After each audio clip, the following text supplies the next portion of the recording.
Hi guys, in today's video, I am showing you how to share your LinkedIn profile URL. So let's get started.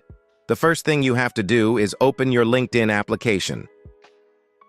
Once it will be open, on the top left side here, tap on your profile icon. Then tap on View Profile. Next, tap on these three dots. Now here you will find different options in which you can share your LinkedIn profile URL. The first option is Share Profile via Message. Just tap on it. And from that list, select the person to whom you want to send your LinkedIn profile URL. For example, I want to send my profile URL to this person. So tap on it. And then simply tap on this Send button to send your profile URL.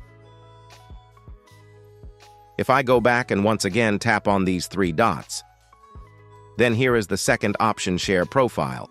Tap on it. So as you can see, you can also share your LinkedIn profile URL on other different social media apps like Facebook, WhatsApp, Snapchat, and others. So it was the simple and easiest way in which you can share your LinkedIn profile URL. If you found this video useful, please show your support with a like. Your feedback is invaluable to us, so feel free to share your thoughts and suggestions in the comments section below. We're eager to hear from you.